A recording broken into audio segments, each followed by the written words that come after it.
దొంగతాసిడిగాళ్ళు ఏం మోపైరు, వీళ్ళ చేతులు ఇరిగిపోను, వీళ్ళ ఆటోకు టక్కరైపోను, కష్టజీవుల బండ్ల బ్యాటరీలు కొట్టేసి గద్దోలేదు అనకపోతురు వీళ్ళని గత్తరదిన.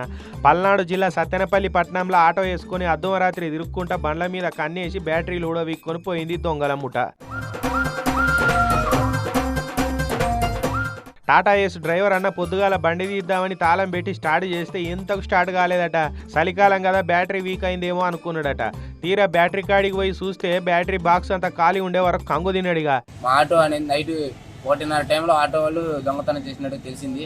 మా పక్కింటి వారికి కూడా బైక్లో బ్యాటరీ ఒకటి దొంగతనం జరిగింది. కొంతమంది వ్యక్తులు ఆటోలో పొద్దునంతా గాలిస్తూ నైట్ కూడా దొంగతనం చేస్తున్నారు.